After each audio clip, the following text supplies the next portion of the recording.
નમસ્કાર, આપ જોઈ રહ્યા છો નેશન પ્લસ ન્યૂઝ. હું છું આપની સાથે હેતલ ગોયલ. વડોદરાની L&T નોલેજ સિટીની મુખ્યમંત્રી ભૂપેન્દ્ર પટેલે રવિવારના રોજ મુલાકાત લઈ L&T દ્વારા ઓફશોર અને ઓનશોર થતી વિવિધ પ્રવૃત્તિની જાણકારી મેળવી હતી.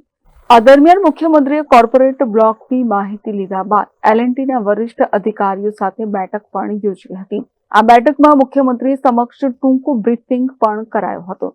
આ બેઠક દરમિયાન L&T દ્વારા કોર્પોરેટ સોશિયલ રિસ્પોન્સિબિલિટી હેઠળ શિક્ષણ, આરોગ્ય, મહિલા સશક્તિકરણ હેઠળ કરવામાં આવતા વિવિધ કાર્યોની રૂપરેખા પણ મુખ્યમંત્રી સમક્ષ રજૂ કરાઈ હતી.